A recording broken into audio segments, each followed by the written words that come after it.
Magandang araw po sa inyo, Sir Blair.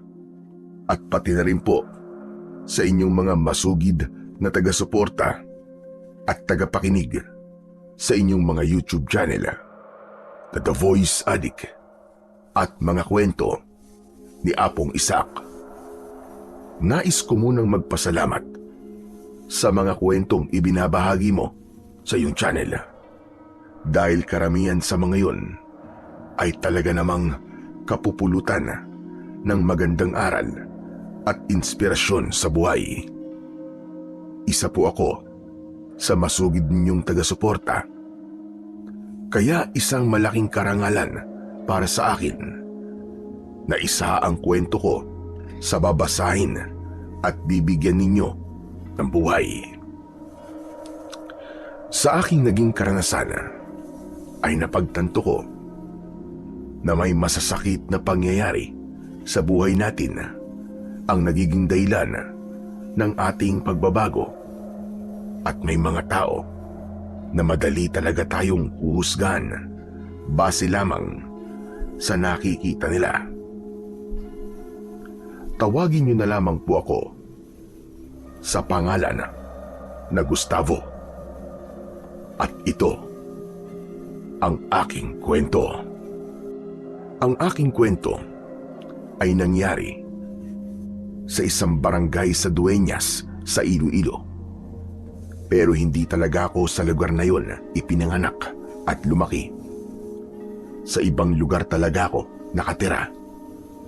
At sa lugar na yon ay kilala ako bilang kinatatakutang mananabas o manunugis ng mga aswang. Isang kakayahan na namana ko pa sa aking namayapang ama. Ngunit ang pagtatanggol ko sa mga tao mula sa mga aswang ang naging dahilan para mawalan ako ng nobya. Pinuntirya ng mga aswang ang aking nobya at pinatay nila. Upang makalimutan ko ang sakit ng pangyayaring yun, ay nilisan ko ang aming lugar at pinili kong manirahan sa isang barangay sa Dueñas. Masasabi ko na may kaya ako sa buhay. May ilan akong negosyo na ipinagkatiwala ko sa mga taong alam kong mapagkakatiwalaan. Nang umalis ako sa aming lugar, ay nagdala ako ng maraming ginto upang yun ang gamitin ko para mabuhay. Pinili kong mamuhay ng simple sa bagong lugar kung saan ako nanirahan. Bumili ako ng maliit na lupa at nagtayo ako ng kubo. Nag-alaga ako ng mga manok upang hindi maghinala ang mga tao kung saan ako kumukuha ng pera. Sa madaling sabi, kinalimutan ko ang maginhawa kong buhay at nabuhay ako sa lugar na yon na parang isang bagong tao. Pero kahit na anong tago ko na marami akong pera, ay sadyang may mga taong mapagsamantala. Nasabi ko yon dahil isang gabi, habang mahimbing akong natutulog, ay nagising ako sa tunog ng pagbukas ng pinto sa aking bahay. Nakita ko ang pagpasok ng isang matangkad na lalaki. Dumiretso siya sa aking aparador at akmang bubuksan niya na yon nang bigla akong bumangon. Binuksan ko ang ilaw at agad kong nakilala ang lalaki. Walang iba kundi ang mayabang sa baryo na yon na si Franco. Gustavo, pasensya ka na. Akala ko kasi bahay ko to eh. Anong akala mo sa akin, Ututo? Alam ko nandito ka para pagnakawan ako. Sinasabi ko na nga may masama kang binabalak. Kaya ilang araw na kitang napapansin na panay ang tambay mo sa harapan ng bahay ko. Aba, masyado ka naman yata mapangusga. Porket tumatambay ako sa labas ng bahay mo eh. May masama na kagad akong binabalak? Maniwala ka, wala akong masamang gagawin. Nagkamali lang talaga ako ng bahay na pinasukan. Mangyaring nakainom kasi ako kaya hindi ko alam na hindi pala ito bahay ko. Sige, aalis na ako para manahimik ka na. Sa tingin mo ba, ay hahayaan lang kita na malusutan itong ginawa mong pagpasok sa bahay ng ibang tao? Sigurado ako na kapag pinalampas ko to, ay uulitin mo lang ito. Ang dapat sa kagaya mo ay tinuturuan ng leksyon. Bakit? Anong gagawin mo sa akin? Nagsimula akong lumapit kay Franco. Bago pa ako tuluyang makalapit sa kanya, ay naglabas na siya ng patalim mula sa tagiliran ng kanyang pantalon. Ngumisi siya at mahinang tumawa. Sige, subukan mo lumapit para magkaroon ka ng gripo dyan sa tagiliran mo. At aamin na rin ako. Oo, tama ka. Nandito ako para pagdakawan ka. Alam mo kasi, matagal na akong nagtataka kung paano mo nabili ang lupang to at mabilis kang nakapagpatayo ng bahay. Sigurado ako na marami kang pere o kaya alahas. Kaya kung ako sa'yo, ibigay mo na ang mga yun na mapayapa sa akin para hindi ka maaga mapunta sa impyerno. Wala akong tinatago mga pera at alahas. Lahat ng perang ginagastos ko ay mula sa aking manukan. Isa pa yan. Yung manukan mo na yan. Paano ka nagkaroon ng ganung negosyo, ha? Hindi mo ako malilinlang. Alam kong mayaman ka, Gustavo. Kaya ibigay mo na lang ang gusto ko. Wala kang makukuhang kahit piso sa akin. Umalis ka na. Dahil baka sa uli ay magsisi ka lang. Nagmamatigas ka pa, ha? Pasensyahan tayo. Pero di ako aalis nang hindi ko nakukuha ang gusto ko. Biglang sumugod si Franco sa akin. Nakaumang ang patalim niya. Mabilis kong hinawakan ang braso niya at pinilipit ko yun. Nang nabitiwan niya ang patalim, ay hinila ko siya palabas at tinuhod ko siya sa kanyang muka. Gaganti pa sana si Franco, pero inunahan ko siya ng magkakasunod na suntok sa muka. Duguan na ang muka ni Franco nang bumagsak siya sa lupa. Aray! Tulong! Tulungan niyo ako! Papatayin ako ng hayop na Gustavo na to! Sanglana! Paulit-ulit na sumigaw si Franco hanggang sa may ilang mga tao ang lumabas sa kani-kanilang mga bahay. Bakas ang takot sa mga mukha nila nang nakita nila akong nakatayo sa tabi ni Franco. Hindi nagtagal ay dumating ang kapitan ng aming barangay na si Kapitan Igme kasama ang ilang tanod. Agad na tumayo si Franco at halos yakapin niya na si Kapitan Igme. Kapitan, mabutit dumating kayo. Tulungan niyo ako. Papatayin ako ni Gustavo. Totoo ba ang sinasabi ng mokong na ito, Gustavo? Bakit naman nagdududa ka pa, Kapitan? Tignan niyo nga ako. Duguan ang mukha ko. Hindi ba malinaw na gusto niya akong patayin? Manahimik ka, Franco. Kilala kita. Madalas ay ikaw ang nagsisimula ng gulo rito. Kaya huwag kang magtataka kung hindi ka agad ako naniniwala sa mga sinasabi mo. Gustavo, tatanungin ulit kita. Totoo ba ang sinasabi nitong si Franco? Wala akong balak na patayin ang taong yan. Mangyaring pumasok siya sa bahay ko, malamang ipagtatanggol ko lang ang sarili ko, lalo na't pinagbantaan niya ang buhay ko. Nasa loob siya ng aking bahay. May dala siyang patalim. Kahit sino naman sigurong nasa sitwasyon ko, ay ganun din ang gagawin. Hindi. Nagsisinungaling ang hayop na yan, Kapitan. Sa akin kayo maniwala. Naganito ako, di ba? Samantalang sa dahil lang naman dito yung hayop na yan .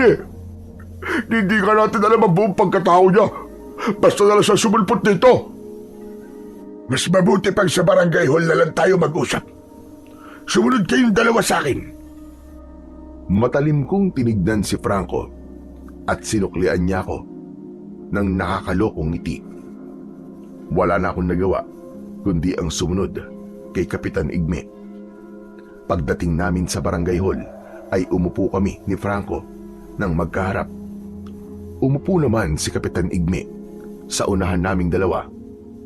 Matalim pa rin ang tingin ko kay Franco, habang si Franco ay parang isang maamong tupa. Ngayon, dito natin aayusin ang problema niyong dalawa. Wala akong problema, Kapitan. Yang si Franco meron. Dapat ay turuan niyo siya na huwag papasok sa bahay ng may bahay para magnakaw. Sa totoo lang, hindi na nga dapat yun ituro sa kanya. Matanda na siya. Hindi na siya bata. Kahit nga bata, ay alam na mali ang bagay na yun. Maniwala ka sa akin, Kapitan. Nakatambay lang ako sa labas ng bahay niya para magpahangin eh. Napapaalisin niya na ako. At hindi ako umalis. Hindi niya na ako inupakan. Hindi ba wala siyang karapatan na paalisin ako ron? Dahil wala naman ako sa loob ng bakuran niya. Sa totoo lang, hindi ko alam kung sino sa inyo ang nagsasabi ng totoo. Kayong dalawa lamang ang nakakaalam ng totoo. Kaya mas makabubuti kung mangangako kayo sa akin na hindi na mauulit ang nangyari ito. Kaya kong mangako, Kapitan. Ewan ko lang dyan kay Gustavo. Totoo pala yung sinasabi ng mga tao tungkol sa kanya. Na nakakatakot siya. Bigla na lang pala siyang nananakit na walang dahilan. Sige na. Lumabas ka na, Franco. Magpasama ka sa tanod ko sa center para magamot yung sugat sa mukha mo. Pero, hindi ba natin ipapakulong yan si Gustavo? Tignan niyo naman ito nangyari sa mukha ko. Dapat nga bayaran pa niya ako eh. Gusto mo ba talaga siyang ipakulong? Kapag ginawa natin yon, ay may imbestigasyong mangyayari. Mga pulis ang gagawa nun. At sigurado ako na kapag nagsagawa ng imbestigasyon ng mga pulis, ay malalaman nila ang totoong nangyari. Handa ka ba sa ganon? Ha?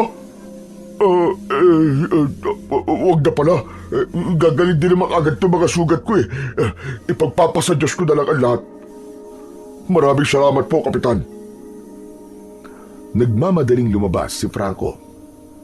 Makalipas ang ilang segundo, ay tumayo na ako para umalis. Mamaya ka na umalis, Gustavo. May kailangan pa tayong pag-usapan. Hindi pa ba tayo tapos? Hindi ba niresolba mo na nangyari sa akin sa isang napakawalang kwentang solusyon? Mas naniniwala ako sa iyo kaysa kay Franco. Dahil kilala ko si Franco. Pero naiintindihan ko rin kung bakit niya nagagawa ang mga ganung bagay. Lumaki siya nang walang gumagabay na magulang sa kanya. Yung tiyahin niya na nagpalaki sa kanya, na namatay na, ay sinasaktan at inaalipin lamang siya. Ngunit, Kapitan, sapat naman dahilan ng mga sinabi mo para pumasok siya sa bahay ko at pagtangkaan ang buhay ko dahil gusto lamang niya akong pagnakawan. Alam ko, Gustavo, hindi dahilan ang pinagdadaanan ni Franco sa buhay niya para gumawa siya ng isang pagkakamali.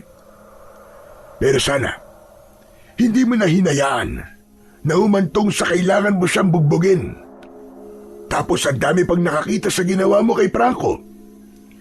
Wala akong pakialam sa mga taong nakakita sa ginawa ko kay Franco. Dapat nga nila yung makita para maging aral yun sa kanila na mali ang pagnanakaw. Ikaw lang naman ang inaalala ko. Kahit dayo ka rito, ay parte ka na rin ng aming komunidad. Hindi naman siguro lingid sa kaalaman mo ang tingin ng mga tao sa iyo rito, di ba? Kinatatakutan ka nila dahil iniisip nila na mahirap kang pakisamahan. Kasi tahimik ka at wala kang kaibigan. Mas gusto mo mag-isa kaysa sa makihalubilo sa ibang tao.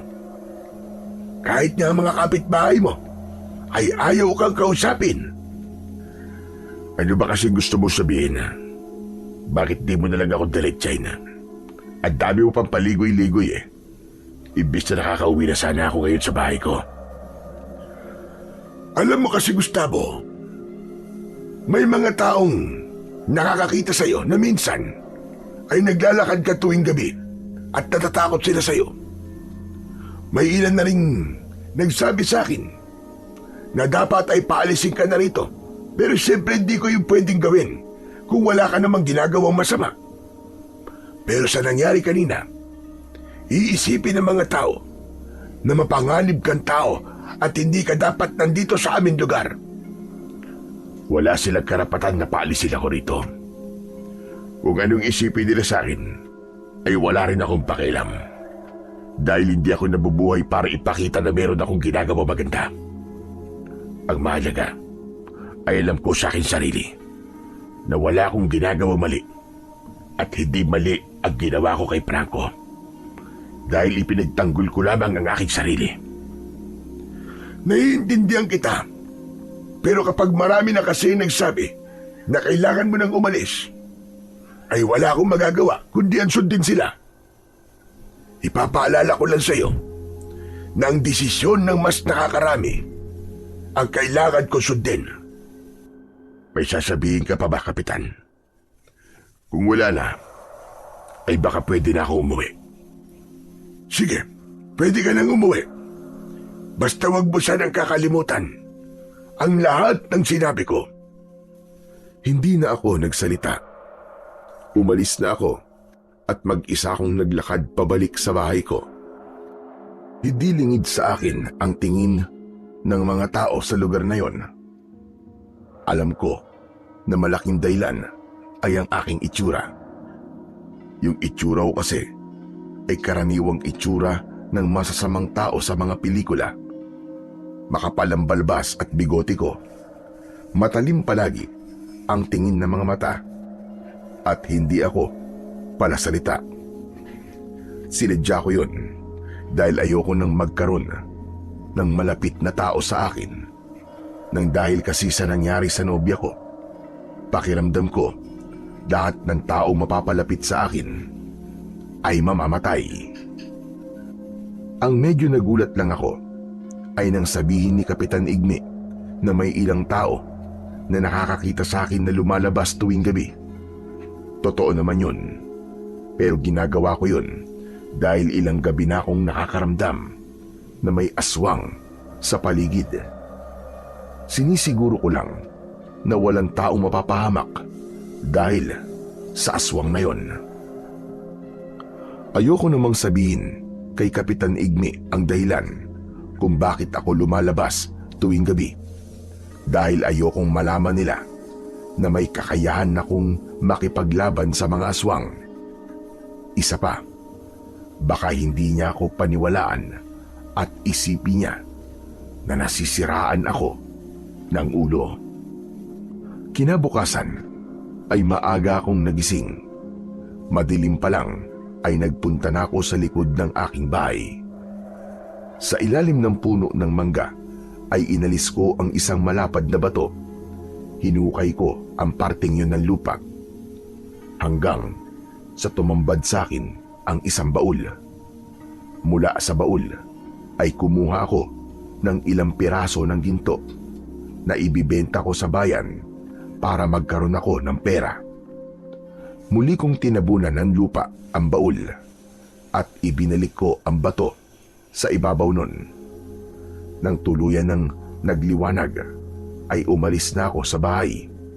Sa aking paglalakad, papunta sa sakayan ng tricycle, ay nakasalubong ko si Franco.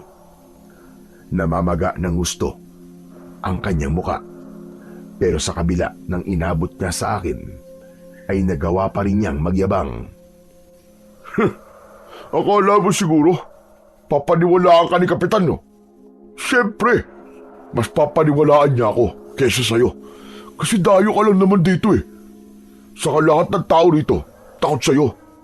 Kaya sa susunod, kilalanin mo muna ang binabangga mo. Wala akong panahon na makipag-usap sa'yo. May mas importante pa akong gagawin kaysa makipag-usap sa walang kwentang taong kagaya mo. Bakit ba napakayabang mo, ha? Hindi porke nabugbog mo ako kagabi ay iisipin mo mas malakas ka kumpara sa akin. Kung gusto mo mag-round 2 tayo ngayon eh. At sisiguraduhin ko sa'yo magmamakaawa ka sa akin kapag nagawa kong paduguin yung bunganga mo at balutin ng pasa ang buong katawan mo. Ganyan ba talaga kapag kulang sa pansin ng isang tao? Sinabi sa akin ni Kapitan Igbe kung anong naging buhay mo noon. May mga nakilala akong inabuso at lumaki na walang magulang. Pero hindi mo naman sila kagaya. Bakit hindi ka magsimba o kaya magkaroon ka ng oras na ikaw lang para pag nilay-nilayan mo kung tama ba ang ginagawa mo sa buhay mo? Tumigil ka! Wala kang pakialam kung tama ba ang ginagawa ko o hindi. Sandali ka, bakit ba iniiba mo ang usapan na? Alam ko na. Natatakot ka na makipagsuntukan sa akin, no? Lasing lang talaga ako kagabi, kaya nabugbog mo ako. Sige, ngayon mo ako subukan.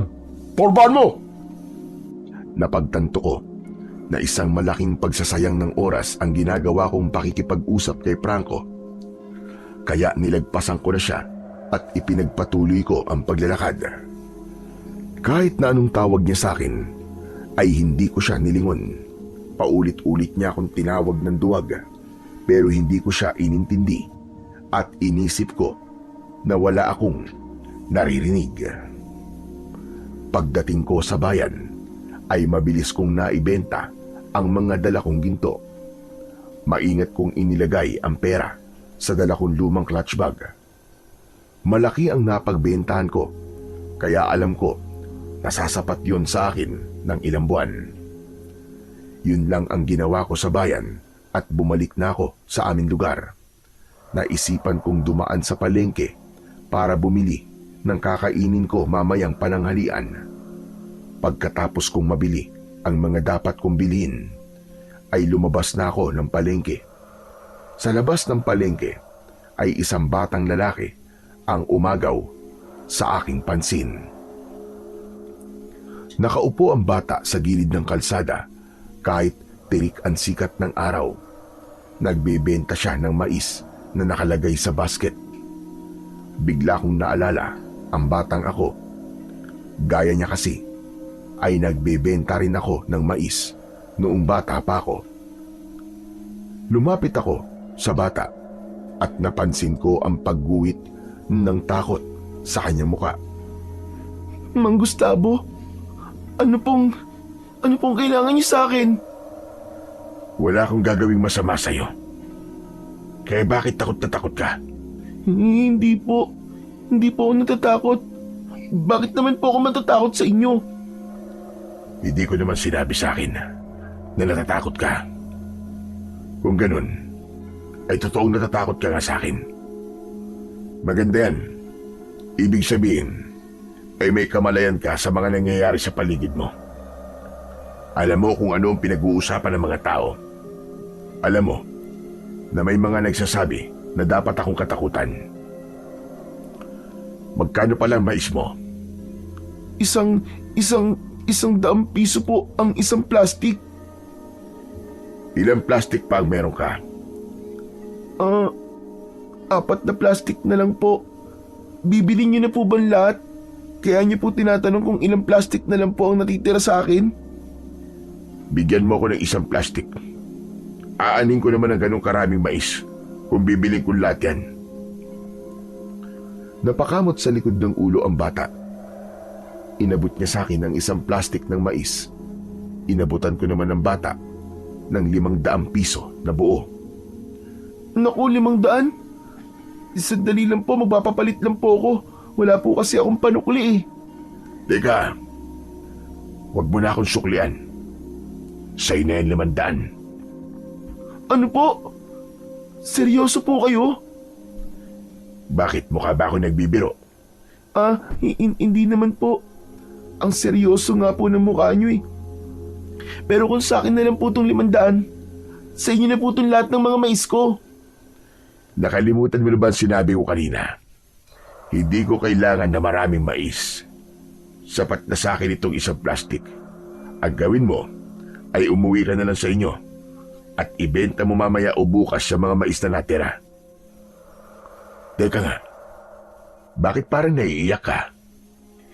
Kasi po kanina pa po ako nagbebenta rito pero iisa pa lang po ang bumibili sa akin eh. Tapos tinatawaran pa po ng mga bumibili. Naiiyak na nga po ako kasi sobrang saya ko po. Makakauwi na po ako sa lola ko. Maraming salamat po, Mang Gustavo. Walang anuman yun. Basta palagi ka lang lumaban ng patas sa buhay. At sigurado ko na malayo mararating mo. Hindi habang panahon ay nagbebenta ka lamang ng mais. Opo, tatandaan ko po ang sinabi nyo. Salamat po ulit ha. Parang ayoko na pong maniwala sa sinasabi ng mga tao na masama kayo. Pinigilan ko ang pagngiti sa sinabi ng batang lalaki. Naglakad na ako palayo sa kanya. Sadyang malambot ang puso ko pagdating sa mga batang sa murang edad ay nagagawa ng kumita ng pera. Ganun din kasi ako dati at alam ko kung gaano kahirap na kailangang kalimutan mong bata ka para lamang makatulong sa pamilya. Kinagabihan, habang nagluluto ako, may kumatok sa pinto. Ang unang pumasok sa isip ko ay baka si Franco yun. Kaya kinuha ko ang itak para sana takutin siya. Pagbukas ko ng pinto ay isang matandang babae ang nakita ko. Nanlaki ang mga mata niya sa dala kong itak at bahagya pa siyang napaatras. Mahabagin langit! Diyos ka! Huwag mo naman akong tatagain! Kahit matanda na ako, ayoko pang mamatay! Sino ho ba kayo? Anong kailangan niyo sa akin at andito kayo ng ganitong oras? Hindi na ako nagtataka.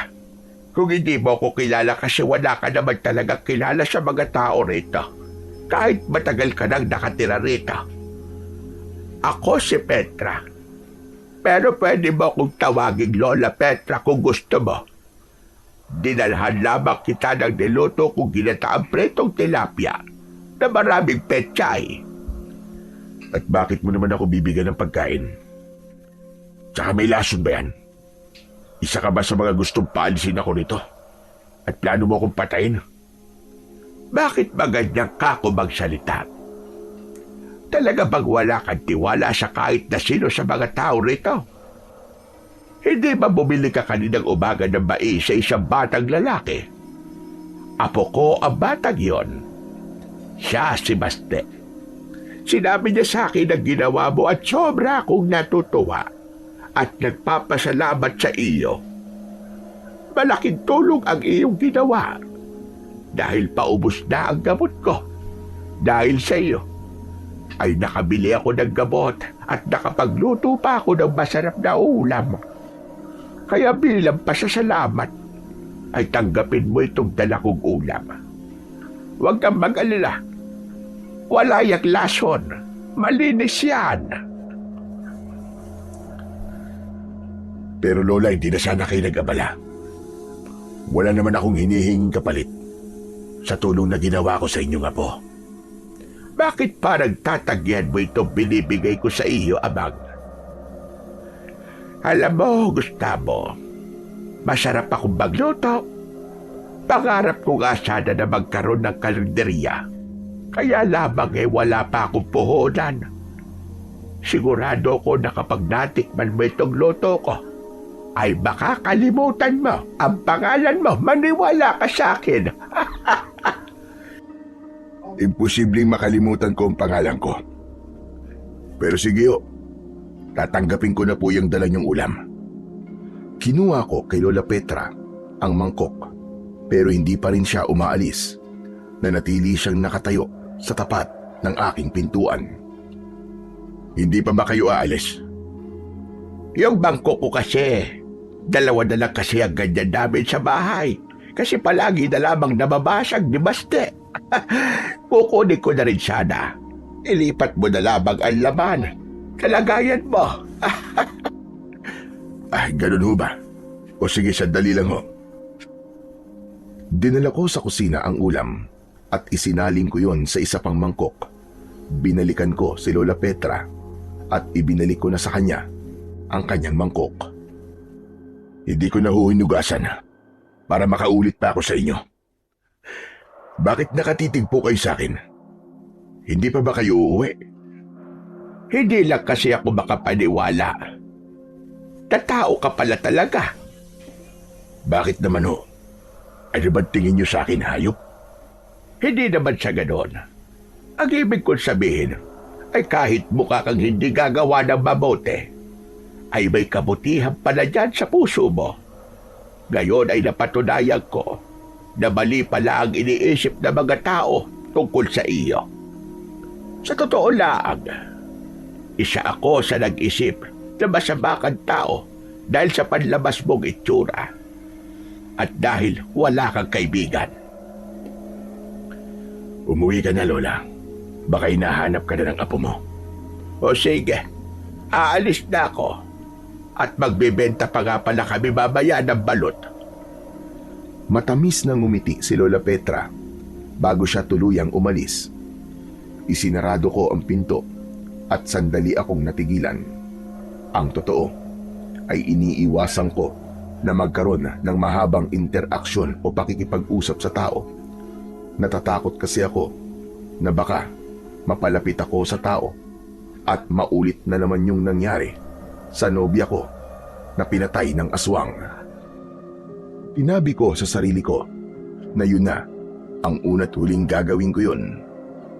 Ipinaalala ko sa akin sarili na kailangan kong mabuhay ng mag-isa upang wala nang mamatay ng dahil sa akin. Bago ako matulog ng gabing yon, ay may naramdaman akong kakaiba sa paligid. Biglang uminit ng bagya ang agimat na nakasabit sa akin leeg. Isa yung indikasyon na may aswang sa malapit. Agad kong kinuha ang itak at lumabas ako ng bahay. Naglakad ako at tinalasan ko ang aking pakiramdam. Hanggang sa bigla akong huminto dahil ramdam ko na may sumusunod sa akin. Pagharap ko sa likuran ay isang mabangis na aswang ang pasugod sa akin. Mabilis ang kanyang galaw at sa itsura niya ay halatang gutom na gutom siya. Tumakbo ako palapit sa aswang at sa isang mabilis na galaw ay nagawa kong tagain sa leeg ang aswang. Agad siyang tumumba. Tumayo ako sa tabi niya at tinitigan ko siya sa kanyang muka habang unti-unti siyang nawawalan ng buhay. Alam ko kung anong uri ka ng aswang. Isa ka sa grupo ng mga aswang na kinakalaban ko noon sa lugar kung saan ako nagmula. Paano niyo ako nasundan dito? Hindi na nagawang sagutin ng aswang ang tanong ko dahil tuluyan na siyang nalagutan ng hininga. Tumiim ang bagang ko. Agad kong naisip na mukhang matagal na akong hinahanap ng grupo ng mga aswang na umaatake noon sa lugar na pinanggalingan ko. Napagtanto ko na napakatindi ng galit nila sa akin para sundan nila ako kung saan ako nagpunta. At nang gabing yun ay tinanggap ko na kailangan kong bumalik sa pakikipaglaban sa mga aswang dahil sigurado ko na hindi yun ang unang aswang na papatayin ko sa lugar na aking nilipatan. Nang sumunod na araw ay nagulantang ang lahat nang nakita nila ang walang buhay na katawan ng aswang. Lahat ay nagtaka kung sino ang pumatay sa nilalang na yon. Habang pinalilibutan ng mga tao ang aswang, ay nakatayo ako sa hindi kalayuan at nagmamasid. Kasama sa mga taong nagkukumpulan, si Lola Petra. Maya-maya pa ay dumating na si Kapitan Igni at sumunod si Franco. Wala bang nakakita sa inyo? kung sino ang pumatay sa aswang na yan. Lahat ng naroroon ay sumagot na hindi nila nakita kung sino ang pumaslang sa aswang. At ginamit ni Franco ang pagkakataon na yon para magsinungaling at magyabang. Sige. Aamin ako, Kapitan. Ako ang pumatay sa aswang na yan eh. Naglalakad kasi ako kagabi. Tapos bigla niya akong inatake. Mabuti na nga lang at may dala akong itak. Dahil kung hindi, baka napatay na ako ng halimaw na yan eh. Talagang nilakasan ko lang ang loob ko kasi alam ko na kapag nabuhay pa yan, ay malaki ang posibilidad na meron pa yang mabibiktima. Totoo ba yung sinasabi mo? Baka kwentong barbero lang yan. Kapitan naman, bakit ba ang tingin mo sa akin ay palaging hindi gagawa ng tama? Hoy, Franco! Ikaw nga iwag magsinungaling. Imposibleng ikaw ang pumatay sa aswang. Dahil nung naglalako kami ni Basti ng balot kagabi, ay nakita ka namin sa inuman sa kabilang barangay.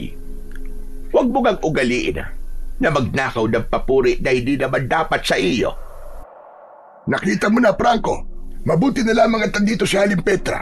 Kundi, maniniwala na kami sa kasinungalingan mo. Ito naman si Haling Petra, oh. Walang pakikisabi. Aba, ako pa talaga ang sinabihan mo yan. Kung ako walang pakikisama, ikaw naman ay ubod na sinungaling. Tama na yan. Kung sino man ang pumatay sa aswang na yan, ay maraming salamat sa kanya. Tama rin ang sinabi ni Franco na kung nabuhay pa ang aswang na yan, ay malamang may mabibiktima pa yan. Kapitan, sa tingin niyo ho ba ay ligtas pa rito sa barangay natin? Paano pala kung hindi lang isang aswang ang darito? Paano kung marami sila? Sa ngayon, ay kailangan mag-ingat tayong lahat. Hayaan nyo at magtatalaga ako ng ilang tanod na magbabantay sa atin mula gabi hanggang madaling araw. Huwag na rin kayong lumabas tuwing gabi kung wala kayong gagawing importante. Saka na tayo maging kampante kapag nasiguro na natin na wala ng aswang dito sa atin. Inutusan ni Kapitan Igme ang mga tanod na sunugin ang katawan ng aswang. Agad na tumalima ang mga tanod at sinundan ng ilang tao ang mga tanod upang panuorin ang pagsusunog sa katawan ng aswang. Tumalikod na ako para bumalik sa bahay, pero napahinto ako nang tinawag ni Lola Petra ang pangalan ko.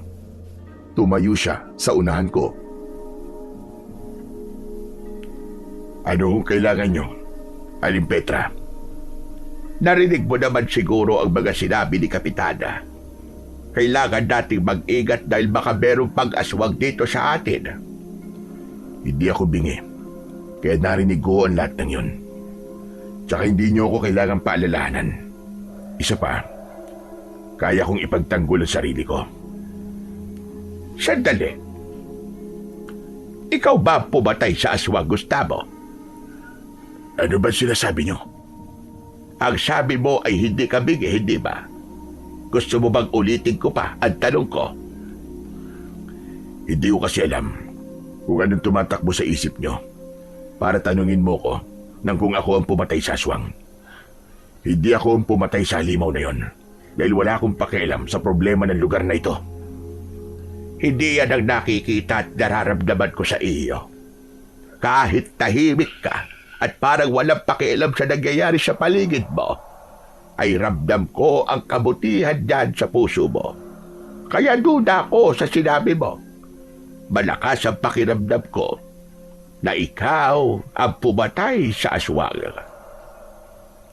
Isipin nyo na ang gusto nyong isipin. Wala akong oras para pilitin kang maniwala sa akin. Mas kilala ko ang sarili ko, Haling Petra. Hindi ko sasayangin ang oras at lakas ko sa pagpatay sa isang aswang. Lalo na't alam ko na kapag ginawa ko yun, ay ilalagay ko lamang sa bingit ng kamatayan ang sarili kong buhay. Hindi ko na hinintay na magsalita pa si Lola Petra at tumalikod na ako. Malalaki ang mga hakbang na bumalik ako sa bahay ko. Kailangan ko nang tumakas sa pakikipag-usap kay Lola Petra dahil magaling siyang bumasa ng tao. Baka kapag tumagal pa ang aming pag-uusap, ay malaman niya na ako ang totoong pumatay sa aswang at ayokong mangyari ang bagay na yon. Simula noon, ay naging gabi-gabi na ang paglabas ko upang masiguro ang kaligtasan ng mga tao. Kahit hindi maganda ang tingin nila sa akin, ay hindi ko pa rin sila kayang pabayaan dahil isa sa ipinangako ko sa akin lolo ay poprotektahan ko ang mga inosente mula sa mga aswang habang ako ay nabubuhay. Ngunit ayokong malaman ng mga tao na may kakayahan akong makipaglaban sa mga aswang. Kaya ginawa ko ang lahat para hindi nila malaman ang aking ginagawa. Isang gabi, habang tahimik akong naglalakad, ay may naramdaman na naman akong nakasunod sa akin, pero alam kong hindi yun isang aswang. Paglingon ko, ay otomatiko akong napasimangot dahil nakita ko si Franco na papalapit sa akin habang nakangisi. Anong ginagawa mo rito sa labas, ha? Sino ka ba? Para ipaalam ko sa'yo kung anong ginagawa ko. Yan ang nakakapikon sa'yo eh. Yung pagsagot-sagot mo ng ganyan eh, na para bang mas mataas ka sa aming lahat dito. Hindi mo ba alam na maaaring may aswang pa rito sa barangay natin, tapos nandito ka pa sa labas sa ganitong oras? Baka kapag nakita mo yung aswang maihi ka sa salawal mo sa sobrang takot. Alam mo ba kung bakit ako nasa labas ngayon? Dahil gusto kong pumatay ng aswang. Nasaan? Nasaan ang ano? Ang pakialam ko. Wala akong pakialam kung anong ginagawa mo ngayon at wala rin akong pakialam sa gagawin mo sa mga susunod pang mga araw at gabi. Napakayabang mo talaga. Ano kaya kung ikaw muna ang patayin ko bago yung aswang? Pagaligin mo muna yung sugat sa mukha mo bago mo ko hamunin. Baka kapag pinatulang kita ngayon, ay paniguradong tuluyang masiraan ang pagbumukha mo. Talagang sinasagad mo, pasensya ko. Ano? Suntukan na lang tayo ngayon. Hindi pa ako nakakaganti sa iyong hayop ka eh. Kung inaakala mo na palalampasin ko ang pambubugbog mo sa akin, ay nagkakamali ka. Biglang dumating si Kapitan Igme kasama ang dalawang tanod. Agad siyang pumagitna sa amin ni Franco. Kayong dalawa na naman. Ang layo-layo pa lang namin, pero dinig na namin ang pag-aaway ninyo. Hindi ho ako nakikipag-away. Sinasagot ko lang ang sinasabi ng mayabang na ito. Ako pa talaga mayabang ha? Ikaw nga ito nag-aamon ng away eh. Kapitan, maniwala ka sa akin. Gusto na naman akong bugbugin ng Gustavo eh. Manahimik ka! Narinig namin ang mga pinagsasabi mo. Alam kong ikaw itong nag-aamon ng away. Hindi ba nag-uusap na tayo? Nangako pa nga kayo na hindi nyo nauulitin na nangyari sa inyo noon. Ano na naman ba ito? Hindi nyo ba kayang lumayo sa isa't isa? Yang si Franco ang palayuin nyo sa akin dahil yan ang lapit sa akin. Nag-aalala lang naman ako sa kanya, Kapitan eh. Kasi nasa labas siya ng ganitong oras kahit alam niya na pwede may aswang pa rito sa barangay natin. Siyempre, may pakialam ako sa lahat ng tao rito, kahit pa sa mga dayo lang. Kung hindi kita kilala, ay maniniwala sana ako sa sinasabi mo. Pero kilala kita, Franco. Sige na, umuwi na kayo dalawa. Dahil bawal mo na lumabas na ganitong oras, maliban sa akin at sa mga tanod. Upang hindi na humaba pa ang usapan, ay sinunod ko na lang ang sinabi ni Kapitan Igme. Pikon na pikon ako kay Franco nang dahil kasi sa kanya ay hindi ako makapagbabantay sa gabing yon. Ramdam ko pa kasi na may mga aswang pa sa paligid at mukhang marami pa sila. Nag-aalala ako sa mga pwedeng mangyari pero wala akong magagawa kundi ang umuwi dahil baka kapag sinuway ko si Kapitan Igme ay malaman pa nila kung ano ang kaya kong gawin. Kinaumagahan ay nangyari na nga ang isa sa iniiwasan kong mangyari. Isang tanod ang pinatay ng aswang nung nakaraang gabi. Ayon sa narinig ko, ay inatake ng dalawang aswang sina Kapitan Igme at ang mga tanod. lahat sila ay sugatan. Ganun pa man, sa kabila ng mga sugat na natamo ni Kapitan Igni, ay nagpatawag pa rin siya ng pagpupulong sa plaza. Maraming tao ang nagpunta roon. Nagpunta rin ako, pero hindi ako sumama sa mga taong nagkukumpulan sa harapan ni Kapitan Igni. Nakatayo lang ako sa hindi kalayuan kung saan dinig ko pa rin ang sinasabi ng aming kapitan. Kagabi, habang nagro-ronda kami ng mga tanod ko, ay 2 aswang ang umatake sa amin. At sa kasamaang palad, namatay ang isang tanod sa pangyayaring yon. Nakikiramay ako sa pamilya ni Rogelio at sa lahat ng kanyang naulila. Nang dahil sa nangyari, ay napag-alaman namin na may mga aswang ang sumasalakay dito sa ating barangay. Kung ilan sila at kung bakit nila yung ginagawa, ay wala akong ideya. Kaya hinihimok ko ang lahat na manatili sa loob ng bahay mula alas 6 ng gabi hanggang alas 5 ng umaga. Kailangan muna natin magtiis hanggang sa makasiguro na tayong ligtas na ulit dito sa ating lugar. At nangangako ko na gagawin namin ang lahat kasama mga tanod ko para maresolba ang ating problema. Naramdaman ko ang takot ng bawat taong naroon. Alam ko sa sarili ko na ako ang dahilan kung bakit may nangyayaring pag-atake ng mga aswang. Kaya ako dapat ang gumawa ng paraan para maresolba ang problema naming lahat. Paalis na sana ako nang biglang lumapit si Lola Petra at Baste. May dalang basket si Lola Petra na may nakalagay na banana Q. Mang Gustavo, baka gusto niyo po ng banana Q. Bili na po kayo sa amin. O sige, bigyan mo nga ako ng isa. Heto po oh. Pili po kayo ng maraming asukal kasi masarap po to. Oo nga pala, Gustavo. Totoo ba na nagkasagutan na naman kayo ni Franco noong nakaraang gabi sa labas? Wala pala talaga may tatago sa lugar na ito. Lahat ng tao ay nalalaman ang nangyayari. Siyempre, bukod sa baka maging pugad ng mga aswang ang barangay na ito, ay matagal na itong pugad ng mga tsismosa. Alam mo, ikaw na magpasensya at umiwas kay Franco dahil ikaw ang mas may matinong pag-iisip kaysa sa kanya. Talagang wala ka pa rito. Ay sakit na yun sa ulo. Walang silbi ang pag-iwas ko sa kanya kung siya naman ang lapit ng lapit sa akin. Talagang naghahanap yata tayo ng gulo para magpapansin. Tama ka dyan. Ganyan talaga ang ugali ng taong yon. Pero nasa labas ka pala kagabi. Mabuti na lang at hindi ka nadamay sa mga inatake ng aswang. Ano ba kasi ginagawa mo sa labas ng ganung oras?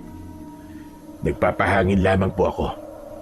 Kahit alam mo may posibilidad na may aswang, ay talagang naisipan mo bang magpahangin? Nagpapahangin ka ba talaga? O may iba kang ginagawa? Ano naman ang ibang pwede kong gawin sa labas kagabi? Aba malay ko. Ikaw ang makakasagot niyan. Kaya ko nga itinatanong sa iyo. Tinatanong niyo ba yan sa akin?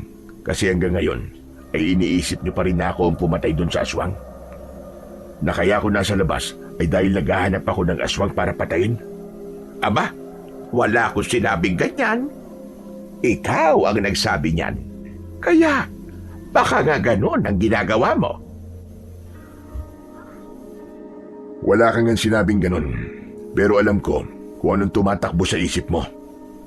Alam mo, Gustavo, kung ikaw talaga ang pumatay sa aswang, ay kailangan malaman yun ng lahat. Hindi mo ba naisip na yun ang magiging daan para magbago ang tingin ng mga tao sa iyo? Makikita nila na hindi ka nila dapat katakutan. Makikita nila ang pagkatao mo na ipinakita mo sa amin ng aking apo. Wala akong pakialam kung habang buhay pa akong katakutan ng mga tao. At wala akong pakialam sa kung iniisip nila sa akin.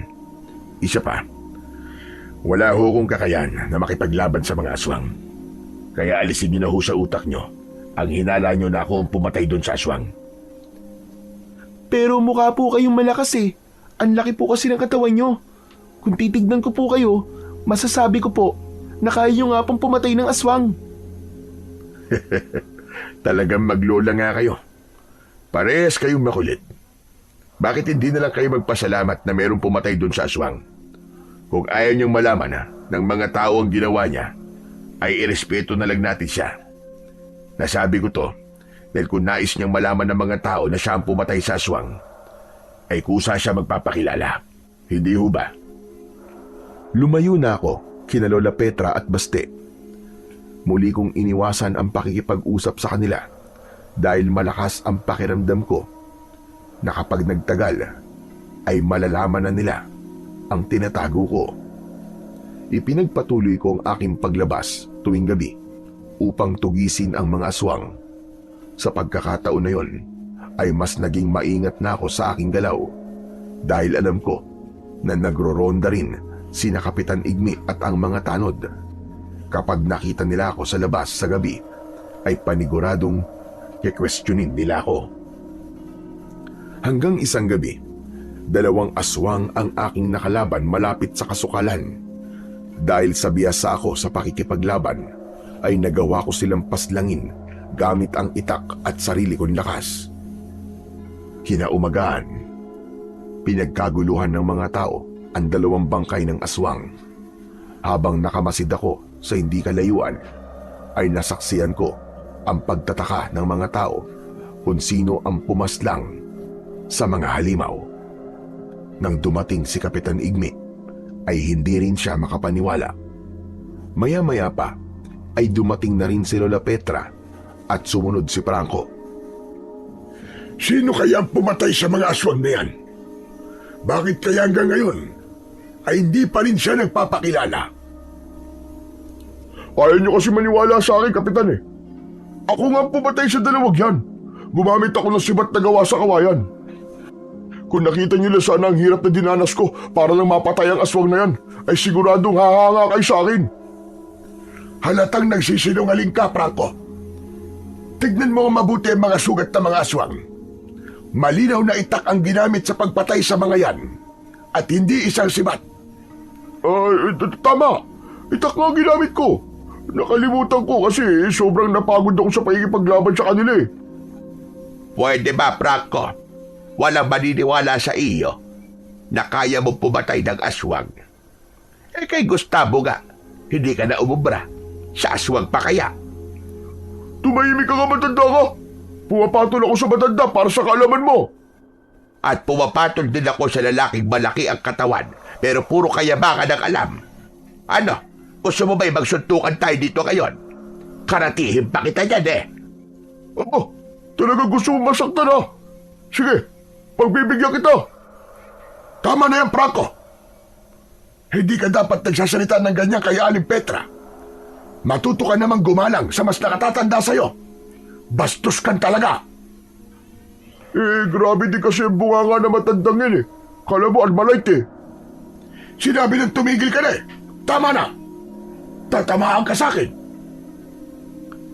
Tumahimik si Franco nang sigawan siya ni Kapitan Igmi. Tila na inis si Franco, kaya mas pinili na lang niya ang umalis. Nahihiwagaan na talaga ako kung sino ang taong nagtatanggol sa atin laban sa mga aswang. Sa palagay ko, ay nais ng tao na yon na wag nating malaman kung sino siya. Baka ayaw niya ng atensyon. Magpasalamat na lang tayo dahil meron tayong tagapagtanggol. Kung tama ang sinabi niyo, ibig sabihin ay napakabuti ng taong yon. Aba, bihira sa tao ang ayaw ng papuri at atensyon, lalo na kung may nagawa siyang napakalaking kabutihan. Sana ay makilala ko siya para personal akong makapagpasalamat sa kanya. Biglang tumingin si Lola Petra sa akin. Sandaling nagtama ang mga mata namin. Ngumiti siya na para bang nagpapasalamat siya sa akin.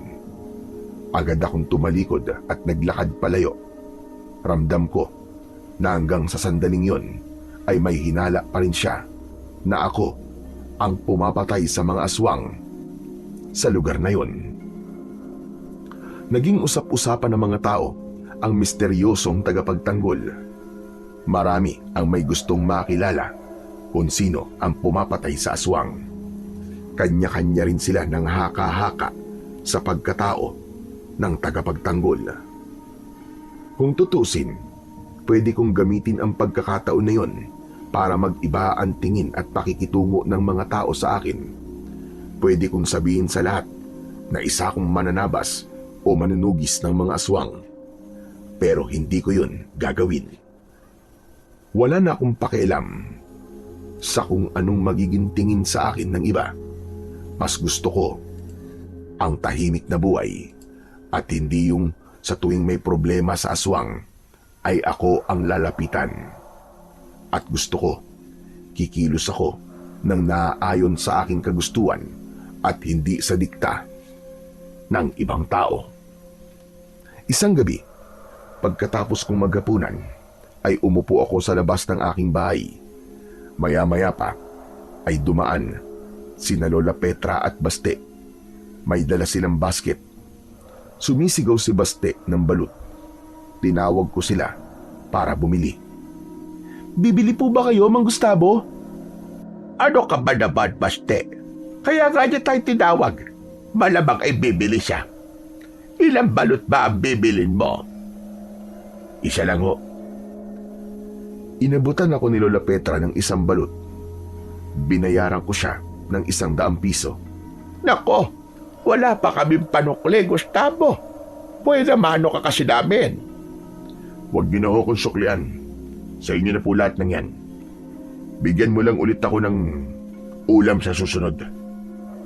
Aba sige, bukas na bukas din ay maghahatid ako sa iyo ng ulam. Oo nga pala, bakit nagbebenta pa kayo ng ganitong oras? Hindi ba kayo natatakot sa aswang? Eh siyempre natatakot kami. Pero mas natatakot kaming mamatay sa gutom. Kung hindi kami magbebenta ng kung ano-ano, ay magugutom kami ng apo ko. Kahit na, Lola Petra, ang dapat na prioridad ninyo ay ang buhay at kaligtasan nyo. Paano kung sa paglalakad nyo sa gabi ay may aswang kayong makasalubong? May dala naman ako ditong kutsilyo. Nandito sa basket namin. Kapag sinubukan kaming atakihin ng aswang, ay sasaksakin ko siya ng paulit-ulit hanggang sa malagutan siya ng hininga. Sa tingin nyo ba, ay ganun lang kadali pumatay ng isang aswang? Hindi sapat na meron kayong dalang kutsilyo. Kailangan nyo ng kasanayan pagdating sa bagay na yon. Bakit kung makapagsalita kay parang may alam ka sa pakikipaglaban sa mga aswang? Totoo ga ang kasabihan, sa bibig nahuhuli ang isda. Hindi po palaging sa bibig, Lola. Kasi nung namingwit po ako sa ilog nung isang araw ay sahasang ko po nahuli yung isda kasi doon sumabit po yung kawil. Kasabihan lang yon. Masyado mo namang ginagawang literal. Mas mabuti pa po na maglako na kayo para maubos na agad yung paninda nyo. O sige, aalis na kami. Maraming salamat, Gustavo. Makahulugang ngumiti si Lola Petra bago sila umalis ng kanyang apo na si Baste. Kinabahan ako dahil napagtanto ko na nadulas ako sa sinabi ko kanina sa kanila. Talagang malakas ang pakiramdam ni Lola Petra at may hinala ako na hindi magtatagal ay malalaman na niya ang katotohanan. At kapag nangyari yun, wala akong ideya kung kaya bang itago ni Lola Petra ang sikreto ko o baka ipagkakalat niya yon sa lahat. Pagsapit ng 10:00 ng gabi, ay naghanda na ako sa paglabas. Dala ko ang itak na bagong hasa. Siniguro ko na walang makakakita sa akin, kaya mas pinili kong maglakad sa mas madidilim na parte. Nagulat ako nang narinig ko ang malakas na pagsigaw ni Baste ng balut. Nataranta ko at naghanap ako ng pwede kong pagtaguan. Isang malaking puno na nasa gilid ng kalsada ang inakyat ko at doon ako nagtago. Maya-maya pa ay dumaan na sina Baste at Lola Petra. Talaga bang hindi sila natatakot sa aswang? At hanggang ngayon ay nagbibenta pa rin sila? Sinundan ko ng tingin ang maglola. Gusto ko sana silang kausapin at piliting umuwi. Pero sigurado ko na mas lalong lalakas ang hinala nila na ako ang pumapatay sa aswang. Malalaman kasi nila na sa oras na yun ay nasa labas pa ako. Hindi pa man nakakalayo, sina Lola Petra ay 2 aswang ang nakita kong marahang lumabas sa talahiban sa gilid ng daan. Kinabahan ako dahil alam kong balak biktimahin ng mga yun ang maglola. Walang kamalay-malay, sina Lola Petra at Baste na 2 aswang ang nakasunod sa kanila. Luminga ako sa paligid. Umasa ako na naroon sina Kapitan Igmi at ang mga tanod para iligtas sina Lola Petra. Ngunit bigo akong makita sila. Tila naramdaman na ni Lola Petra na mayroong sumusunod sa kanila, kaya lumingon sila sa kanilang likuran. Nagulantang silang 2 sa mga aswang. Agad na inilabas ni Lola Petra ang kutsilyo at itinutok niya yon sa 2 aswang. Doon na ako tumalon mula sa puno, pero bago pa ako makalapit sa kanila ay sinugod na sila ng aswang. Malakas na napasigaw si Lola Petra nang kagatin ng aswang ang kamay niya. Nabitiwan niya ang kutsilyo. Pinagsusuntok naman ni Baste ang aswang. Hayop ka! Bitiwan mo ang lola ko! Ako ang kalabanin mo! Baste, tumakbo ka na! Ako nang bahala sa lola mo! Mang Gustavo! Tumakbo ka na! Opo! Mabilis na tumakbo si Baste. Tinaga ko sa batok ang aswang na kumagat sa kamay ni Lola Petra. Humarap sa akin ang aswang at bago pa niya ako atakihin ay itinara ko na sa tapat ng puso niya ang itak, habang ang isang aswang ay tumalon papunta sa akin. Nang malapit na sa akin ang aswang, ay iniumang ko ang itak ko at sumaksak yon sa bibig ng aswang. Tumagos sa likod ng ulo ng aswang ang dulo ng itak ko. Paghugot ko ng itak ay walang buhay na bumagsak ang aswang sa lupa. Lumabas si Baste mula sa talahiban kung saan siya nagtago at patakbo siyang lumapit. Lola, may sugat po kayo sa kamay. Ayos lang ako. Malayo ito sa bituka. Hindi ko ito ikamamatay. Sumama na muna kayo sa bahay ko. Kailangan malinisan ang sugat mo, Lola Petra. Meron din akong gamot sa sugat doon. Inalalayan ko si Lola Petra sa paglalakad. Nilakasan ko ang pakiramdam ko dahil baka biglang may aswang na naman na umatake sa amin. Hindi nagtagal ay nakarating kami sa bahay ko. Pinaupo ko si Lola Petra matapos kong isarado ang pinto. Kumuha ako ng panlinis sa sugat at sinimulan kong linisin ang sugat ni Lola Petra sa kamay niya. Maraming salamat sa pagliligtas mo sa amin ng apo ko. Kung di ka dumating, ay baka napatay na kami ng aswang. Bakit kasi nagbebenta pa rin kayo ng balot ng ganitong oras? Dapat ay nakinig na lang kayo sa sinabi ko sa inyo kanina. Alam ko na maaaring namatay na kami kanina. Pero may isang bagay akong ipinagpapasalamat sa nangyari. Yun ay napatunayan namin na ikaw nga ang pumapatay sa mga aswang, Gustavo. Hindi porke nakapatay ako ng aswang kanina, ay ako na ang pumatay sa iba pa. Sadyang kusang kumilos lang ang katawan ko dahil hindi ko kayang hayaan kayong mapahamak. Huwag ka nang magkaila pa, Gustavo. Nakita ko kung paano mo pinatay yung 2 aswang sa napakaikling minuto lamang. Halatang sanay na sanay ka sa pakikipaglaban. Yung galaw mo, halatang kalkulado at pinag-aralan. Kaya nga po, sobrang galing niyo po, Mang Gustavo. Ang bilis niyo pong napatay yung 2 aswang tapos hindi man lang po kayo nasugatan. Huwag ka mag-alala. Kung wala kang planong sabihin sa mga tao na ikaw ang pumapatay sa mga aswang, ay hindi namin sasabihin sa kanila ang aming nalaman. Sa tingin ko, ay wala na akong magagawa. Kundi ang aminin sa inyo ang totoo. Dahil kahit anong sabihin ko, ay papaniwalaan niyo pa rin ang inyong hinala. Tama kayo. Ako nga ang pumatay sa iba pang mga aswang. Isa akong mananabas ng aswang sa lugar namin. Umalis ako ron dahil gusto kong makalimutan ang masakit na karanasan ko roon. Isa pa, alam ko na ako ang pinupuntirya ng mga aswang dahil galit sila sa akin.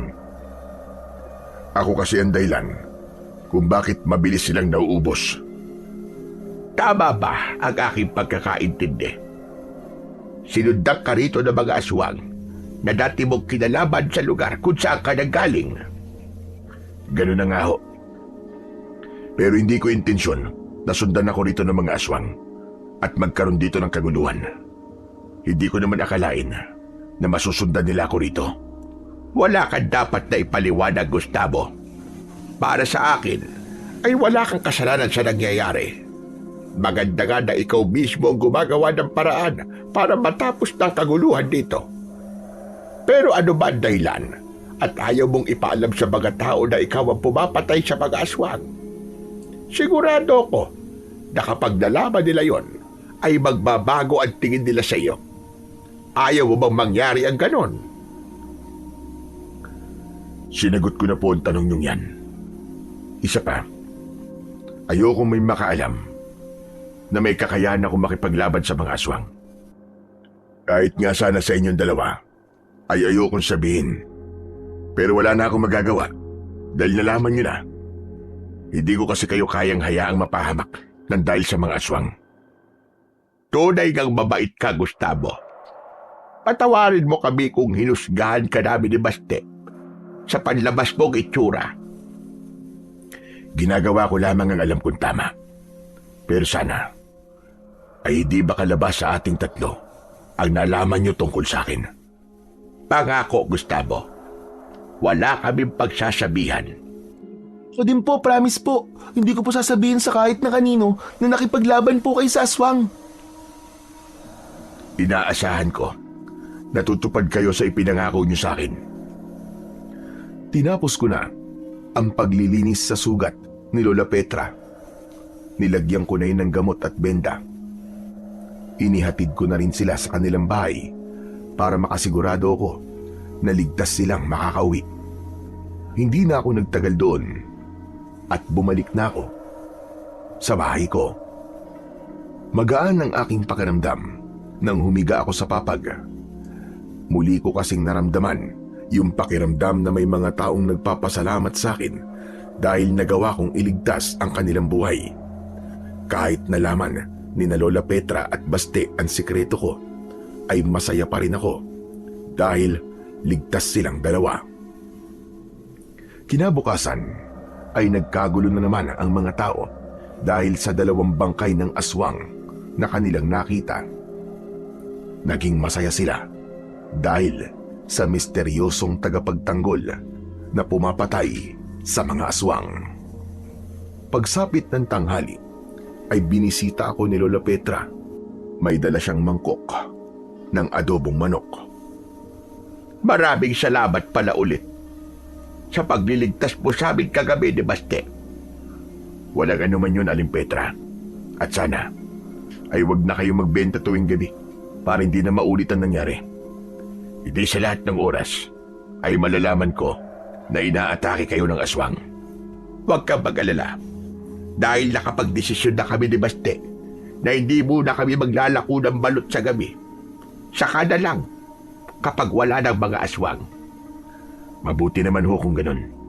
Tama po ang desisyon yung dalawa. Pero alam mo ba, na grabe ang papuri ng mga tao sa iyo.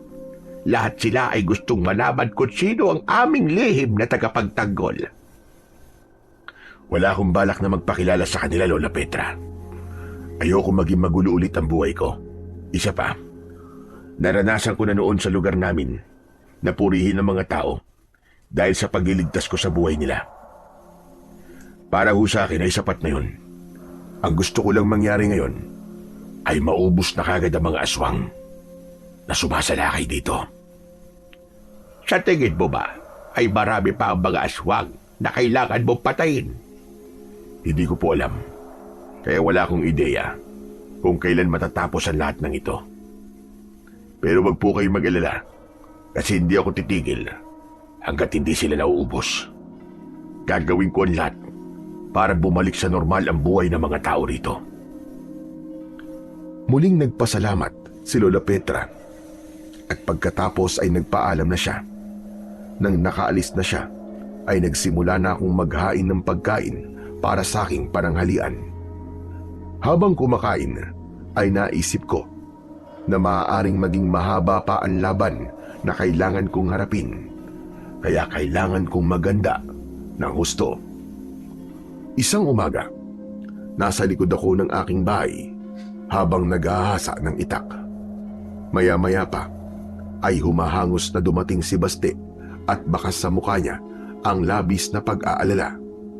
Itinigil ko ang aking ginagawa at hinarap ko si Baste. Bakit parang hindi mapinta ang mukha mo?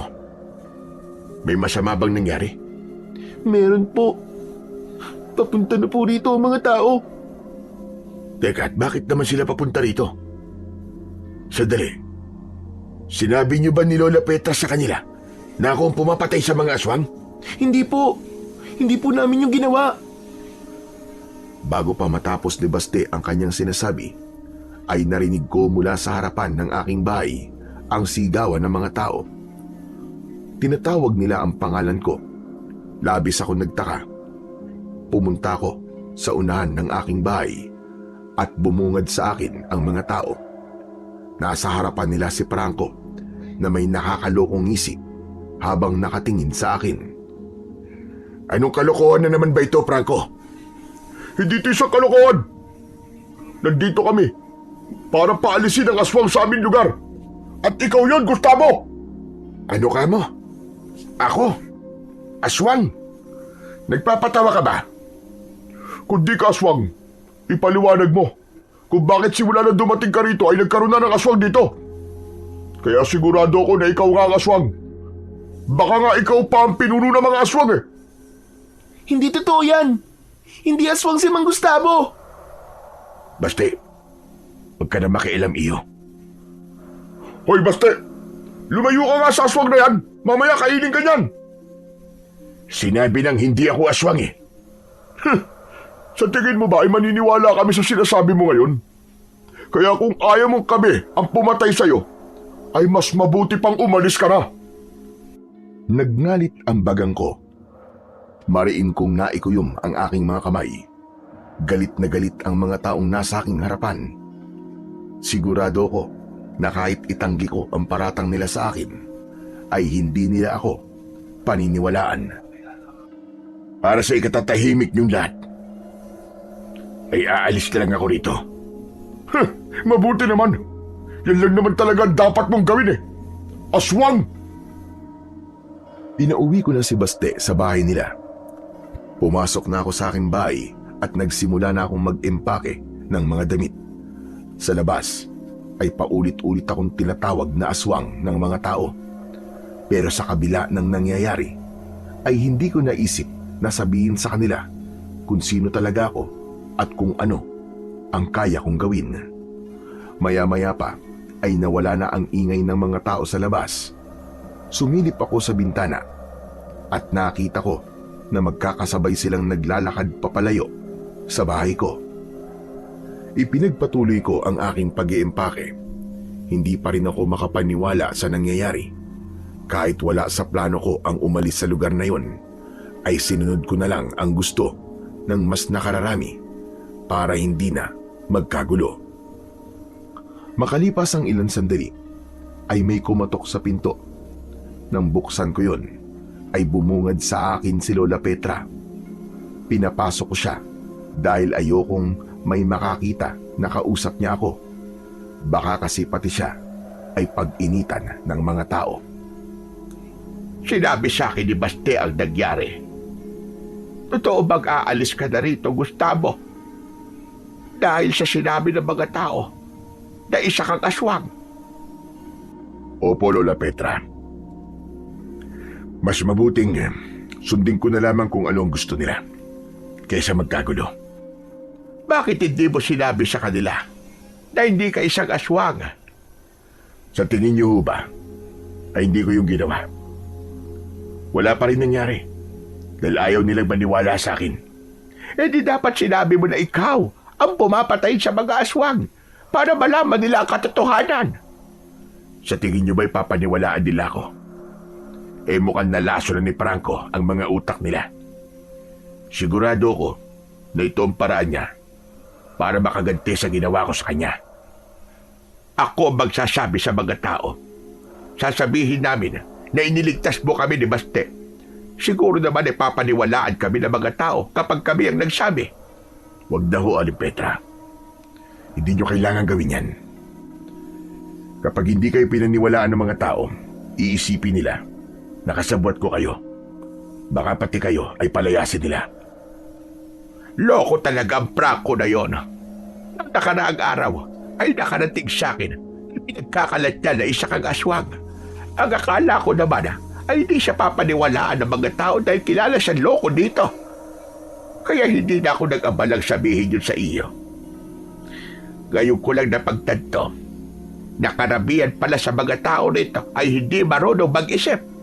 Talagang pinaniwalaan nila ang kagaya ni Franco. Pero paano na pala kami ngayong aalis ka na? Ibig sabihin mawawalan na kami ng tagapagtanggol mula sa mga aswang. Huwag kayong mag-alala. Aalis lang ako rito sa bahay ko. Pero hindi sa mismong lugar na ito. Anong ibig mo sabihin? Magtatago lang muna ako. Siguro sa gubat para hindi ako makita ng kung sino. Para isipin ng lahat na umalis na talaga ako. Pero ang totoo ay patuloy ako makikipaglaban sa mga aswang hanggang sa maubos sila. Hindi kaya ng konsensya ko na umalis dito habang alam ko na malaki ang posibilidad na uubusin kayo ng mga aswang. Maraming salamat, Gustavo.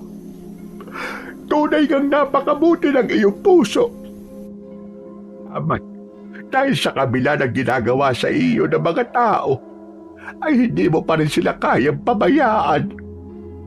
At sana, dumating ang panahon na malilinis mo ang pangalan mo. Sana'y makita ng mga tao kung sino ka talaga. At hindi ka naman dapat katakutan. Kahit yung malinis ko lang ang pangalan ko, ayos na ho ko ron. Tapos na ho ko mag-impake. Umuwi na po kayo sa bahay niyo. Ano kaya kung sa amin ka na lamang tumuloy? Lola Petra, hindi niyo ba naiintindihan ang sinabi ko kanina? Ayokong madamay kayo ni Baste sa sitwasyon ko. Hayaan niyo na lang ako sa gubat. Sanay akong mamuhay sa ganung lugar. Kaya wala kayong dapat na ipag-alala sa akin. Kung yan ang pasya mo ay hahayaan na lamang kita. Ipagdadasal ko na lamang ang kaligtasan mo. Pagkaalis ni Lola Petra, ay pinagmasdan ko sa huling pagkakataon ang kabuuan ng aking kubo. Sa loob ng ilang taon, ay yun ang aking naging tahanan, kaya hindi ako papayag na hindi ako makakabalik. Sisiguraduhin ko na kapag nalinis ko na ang aking pangalan, ay muli akong maninirahan doon. Sa gubat ako dumiretso at nagtungo ako sa isang maliit na kuweba na noon ko pa nakikita kapag nagpupunta ako roon. Minsan kasi ay kumukuha ako roon ng mga kahoy na ginagamit ko sa panggatong. Hinilapag ko sa malapad na bato ang bag na naglalaman ng mga gamit ko. Kasama na roon ang itak na kailangan ko sa pakikipaglaban sa aswang. Umupo ako at ninamnam ko ang katahimikan ng paligid. Maya-maya pa ay lumabas ako ng kuweba at tinahak ko ang daan papunta sa kabilang barangay. Mula roon ay sumakay ako ng tricycle at nagtungo ako sa bayan para bumili ng pagkain, tubig at iba ko pang kakailanganin. Pagbalik ko sa kuweba ay kumain muna ako at pagkatapos ay natulog. Doon ko na kasi naramdaman ang labis na pagod. Nang nagising ako ay palubog na ang araw. Kumuha ako ng mga tuyong sanga dahil masyadong malamig. Kailangan ko ng mapagkukunan ng init. Dinala ko sa loob ng kuweba ang mga kahoy at sinindihan ko. Nang may narinig akong tila, naglalakad sa labas. Agad kong kinuha ang itak at marahan akong naglakad palabas ng kuweba. Nang malapit na ako sa bukana, ay hindi ako makapaniwala nang nakita ko si Lola Petra na may dalang isang kaldero. Nagmamadali akong lumabas at nang tawagin ko siya, ay nakangiti siyang lumapit sa akin. Sabi ko na nga ba na dito ka sa kuweba pupunta, Gustavo? Ano pong ginagawa niyo rito? Hindi niyo dapat ako sinundan dito at baka mamaya may nakakita pa sa inyo. Huwag kang mag-alala. Naging maingat ako at siniguro ko na walang nakakita sa akin. Nag-aalala kasi ako sa iyo kasi baka wala kang pagkain. Kaya dinalahan kita ng kanin at ulam. Pasensya ka na kung pinagsama ko na rito sa kaldero ang kanin at ulam kasi wala kaming maayos na lalagyan ng pagkain sa bahay. Saka, may dala rin akong tubig. Hindi ka na dapat nag-abala pa. Nakabili na ako ng pagkain at tubig kanina sa bayan. Pero, akin na ho yan dala yung pagkain at yan na ang kakainin ko ngayong gabi. Salamat ho. Umuwi na ho kayo at delikado na nasa labas pa kayo ng ganitong oras. O sige, hindi na ako magtatagal dito at mag-isa lang si Baste sa bahay. Mag-iingat ka palagi rito, Gustavo. Kayo rin ho. Mag-iingat kayo ni Baste. At salamat ulit dito sa ulam. Habang pinagmamasdan ko ang papalayong si Lola Petra, ay hindi ko naiwasang makaramdam ng kurot sa aking puso. Ramdam ko kasi ang labis na pagmamalasakit niya sa akin na parabang napakatagal na niya akong kilala. Alam ko na ang pagiging mabait sa akin ni Lola Petra ay hindi dahil sa tinulungan ko sila noon. Yun ay dahil sa nakita niya ang totoong ako at naniniwala siya na isa akong mabuting tao.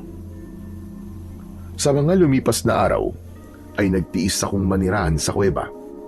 Paminsan-minsan ay dinadalaw ako roon ni Lola Petra at may mga pagkakataon na kasama niya si Baste. Tuwing gabi naman ay lumalabas ako ng gubat upang magbantay sa mga tao. Ginawa ko ang lahat para walang makakita sa akin. Isang umaga ay muli akong binisita ni Lola Petra. Dinalhan niya ako ng banig, kumot at unan para maging komportable ang pagtulog ko sa kuweba. Ano na pala balita ngayon sa barangay natin? Ayon, nagyayabang pa rin si Franco. Ipinagmamalaki niya na napalayas ka niya. Pero nagalit si Kapitan Igby sa kanya kasi nagpakalat siya ng isang bagay na hindi sigurado kung totoo. Tinatanong nga ni Kapitan sa akin kung nasaan ka, pero ang sabi ko ay hindi ko alam. Mabuti naman at hindi mo sinabi kay Kapitan kung nasan ako. Mas makakabuti kung kailan ni Baste nakakaalam na nandito ako sa gubat. Pero kumusta pala ang pagtugis mo sa mga aswang? Sa 3 gabi hong nakalipas, ay wala na ako nakitang aswang. Ibig ba't sabihin naubos mo na sila? Hindi pa, Lola Petra. Nararamdaman ko na mayroong pang aswang sa lugar natin at malamang ay naghihintay sila ng tamang panahon para muling sumalakay. Alam kong alam nila na nandito pa ako, kaya hindi sila aalis dito. Sana naman ay maubos mo na ang mga aswang. At sana ay makabalik ka na sa bahay mo.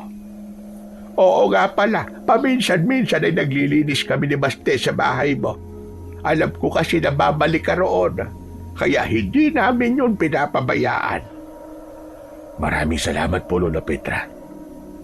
Salamat dahil kay ni Baste ang unang tao sa lugar na ito na nawala ang takot sa akin. Napakalaki ng naitutulong niyo sa akin sa pinagdadaanan ko ngayon. Hayaan niyo, kapag natapos na ang lahat ng ito, ay babawi ako sa inyo. Ano ka ba naman, Gustavo? Hindi mo kailangan bumawi sa amin. Tinutulungan ka namin kasi alam naming mabuti kang tao at hindi ka dapat katakutan. Huwag kang mag-alala kasi may awa ang Panginoong Diyos. Nakikita niya ang lahat ng nangyayari at sigurado ko na darating ang panahon na magiging magaan lahat para sa ating lahat, lalong-lalo na sa iyo. Gumaan ang pakiramdam ko sa sinabing yun ni Lola Petra. Malaki talaga ang nagagawa ng pakikipag-usap ko kay Lola Petra dahil isa siya sa nagpapalakas ng loob ko. Siya ang nagsasabi sa akin na magiging maayos din ang lahat at naniniwala ako na mangyayari yun sa tamang panahon. Pagsapit ng gabi ay maaga akong kumain ng hapunan. Tinapay at tubig lang ang kinain ko. Nagpalipas ako ng ilang oras at saka ako lumabas ng kuweba habang may dalang itak. Tahimik akong naglakad hanggang sa narating ko na ang bukana ng gubat. Kahit isa ay walang tao ang nasa labas. Pinili kong maglakad sa madilim na bahagi para walang makakita sa akin. Kakaiba ang pakiramdam ko ng gabing yun. Ramdam ko ang presensya ng aswang sa paligid, pero hindi ko matukoy kung saan ang eksaktong kinaroroonan nila. Napahinto ako sa paglalakad. Nang biglang sumulpot sa unahan ko si Franco, may dala rin siyang itak. Malalaki ang mga akbang na lumapit siya sa akin at pinanlisikan niya ako ng mata. Anong ginagawa mo rito? Ang akala ko ba'y umalis ka na? Wala kang pakialam. Gagawin ko kung anong gusto ko. At walang kahit na sino, lalo na ikaw, ang pwedeng magdikta sa akin. Ang tigas din talaga ng pagmumukha mo, no? Hindi ka pa rin umaalis dito? O baka naman hinahamon mo ako kung hanggang saan ang kaya kong gawin? Pwede ba, Franco? Wala akong oras para makipag-away sa'yo. At bakit? Dahil ba mambibiktima ka na naman ng mga tao? Maghahanap ka ba ng pagkain mo ngayong gabi? Ha? Ganun ba? Ilang beses ko man sasabihin sa'yo na hindi ako ang aswang. Alam ko. Sinabi ko lang naman sa mga tao na aswang ka para magalit sila sa'yo at magkaroon sila ng dahilan para palayasin ka. At gumana naman ang mga plano ko. Ang galing ko, di ba? Napaniwala ko mga tao na isa kang aswang. Walang iya ka talaga. Talagang gagawin mo ang lahat para makaganti sa akin. Siyempre naman. Hindi ko papalampasin yung pambubugbog mo sa akin. Alam mo ba na dahil sa ginawa mo, ay may ilan na pinagtawanan ako? Sinabi nila na mahina ako at hindi man lang ako nakaganti sa'yo. Saka dapat lang yan sa'yo. Dahil napakayabang mong tao ka eh. Isa pa, hindi ka nararapat sa lugar na to. Dahil wala kang pakinabang dito. Ako ba talaga walang pakinabang o ikaw? Sagutin mo nga ako. Ano bang magandang bagay na nagawa mo sa lugar na ito? Magbigay ka nga ng kahit na isa. Bumuka ang bibig ni Franco, pero wala siyang nasabi. Bigla siyang tumahimik at hindi siya makatingin ng diretso sa akin. O ano? Bakit wala kang maisagot? Kasi wala ka naman talagang ginawang mabuti para sa lugar na ito. Sabihin na natin wala. Pero ikaw ba meron? Kung sasagutin ko ang tanong mong yan, ay paniguradong hindi ka maniniwala sa maririnig mo. Pero alam ko sa sarili ko na may ginagawa ko maganda. Hindi kagaya mo na puro kasamaan ang tumatakbo sa utak. Alam ko na nililibang mo lang ako. Mas mabuti pa na sumama ka sa akin. Kailangan malaman ng mga tao na hanggang ngayon ay nandito ka pa. Sila na bahalang magdesisyon kung anong gagawin nila sa'yo. Lalo na't ang alam nila ay isa kang aswang. Hinawakan ni Franco ang braso ko, pero pumalag ako. Bigla kong sinuntok ni Franco sa muka. Napaatras ako. Nang susuntokin na naman niya ako, ay hinawakan ko ang kamao niya at gamit ang isa kong kamay ay malakas ko siyang sinuntok sa muka. Sa lakas ng suntok ko ay napaupo siya sa lupa at dumugo ang kanyang ilong. Sinamantala ko ang pagkakataon na yon at mabilis akong tumakbo. Bumalik ka rito, aswang! Papatayin na kita para wala ka na mabiktima! Bumalik ka rito! Patuloy lang ako sa pagtakbo. Muli akong pumasok sa gubat at nang lumingon ako sa aking likuran ay nakita ko si Franco na nakasunod sa akin. Tumakbo ako ng walang direksyon. Ang plano ko ay iligaw si Franco. Isang malaking puno ang aking nakita at mabilis ko yung inakyat para magtago. Kahit kailan talaga ay sakit sa ulo ang Franco na yun. Maya-maya pa ay natanaw ko si Franco sa hindi kalayuan. Hindi ako gumalaw sa itaas ng puno dahil baka malaman niya kung nasaan ako. Gustavo! Alam ko nasa paligid ka lang. Magpakita ka na sa akin at huwag ka na magtago. Patunayan mo sa akin na matapang ka. Lumabas ka, Gustavo! Magharap tayo! Bigla akong kinabahan nang naramdaman ko ang bahagyang pag-init ng aking agimat. Isa yung indikasyon na may aswang sa malapit. Patuloy naman sa pagsigaw si Franco. Hindi nagtagal ay naglakad siya palayo sa punong pinagtataguan ko. Hindi muna ako bumaba. Pinagmasdan ko ang paligid at pilit kong hinahanap kung nasaan ang aswang. Hanggang sa hindi kalayuan ay narinig ko ang malakas na paghingi ng tulong ni Franco. Sigurado ko na sa sandaling yun ay inaatake ng aswang si Franco at kung hindi ko siya tutulungan ay siguradong mamamatay siya. Nagmamadali akong bumaba sa puno. Sinundan ko ang sigaw ni Franco. Hindi nagtagal ay nakita ko si Franco na pinagtutulungan ng dalawang aswang. Nakahiga siya habang sabay na nilalapa ng mga aswang ang magkabilaan niyang braso. Gustavo, tulungan mo ako! Parang awa mo na! Ayoko magmamatay! Kahit hindi naging maganda ang pakikitungo ni Franco sa akin, ay hindi ko siya kayang hayaang mamatay. Kaya mabilis akong tumakbo palapit sa kanya upang iligtas siya. Pero bago pa ako makalapit ay biglang humarap ang mga aswang sa akin at sabay silang umatake. Sinunggaban ako ng isang aswang. Sinubukan ko siyang tagain pero nakaiwas siya. Nawala ang atensyon ko sa isang aswang at napasigaw ako nang may kumagat sa aking binti. Itinara ko sa ibabaw ng ulo ng aswang na kumakagat sa binti ko ang itak at agad ko yung hinugot. Pagharap ko sa aking kaliwa ay sumalubong sa akin ang isa pang aswang. Sinunggaban niya ako at dahil sa sugat sa aking isang binti ay nawalan ako ng balanse. Napahiga ako habang nasa ibabaw ko ang aswang.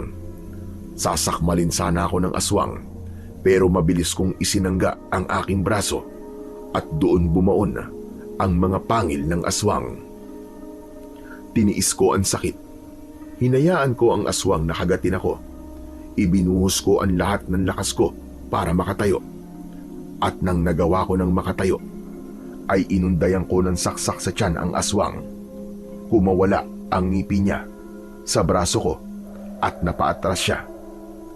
Mabilis kong giniritan sa leeg ang aswang na naging sanhi ng kanyang kamatayan. Habol ko ang aking paghinga matapos kong patayin ang dalawang aswang. Lumingon ako kay Franco at lumapit ako sa kanya hanggang sa tinulungan ko siyang tumayo. Ang galing mo! Nagawa mo patayin yung mga aswang! Teka, huwag mo sabihin na ikaw yung misteryosong tagapagtanggol. Ikaw yung pumapatay sa mga aswang. Kung sasabihin ko bang ako nga, maniniwala ka ba? Sige na, umuwi ka na. Siguro naman ay alam mo na ngayon na hindi ako aswang dahil iniligtas ko ang buhay mo.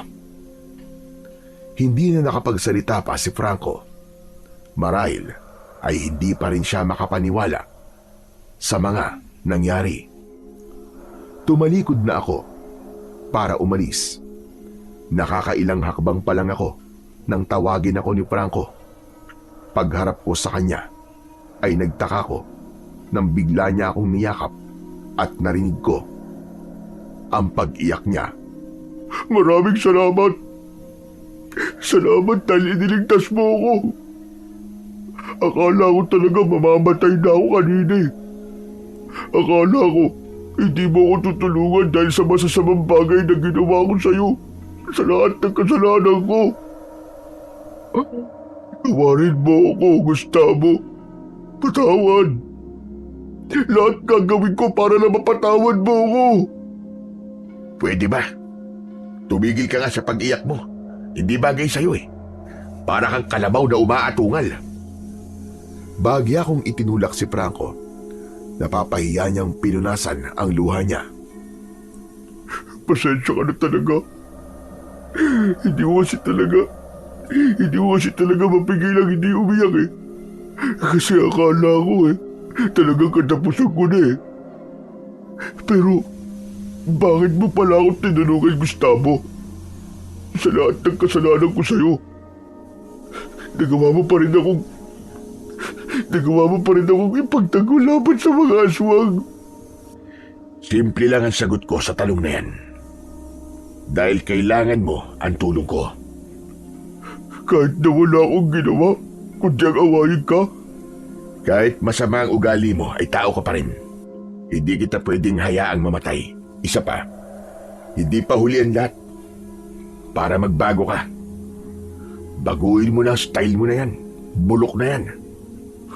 Huwag ka mag-alala, Gustavo. Babawi ako sa'yo bilang ganti sa pagliligtas mo sa akin. Lilinisin ko ang pangalan mo sa mga tao at aaminin ko sa kanila na hindi totoo ang mga sinabi ko. At ginawa ko lang yun para gantihan ka. Sigurado ka ba na kaya mong gawin yan?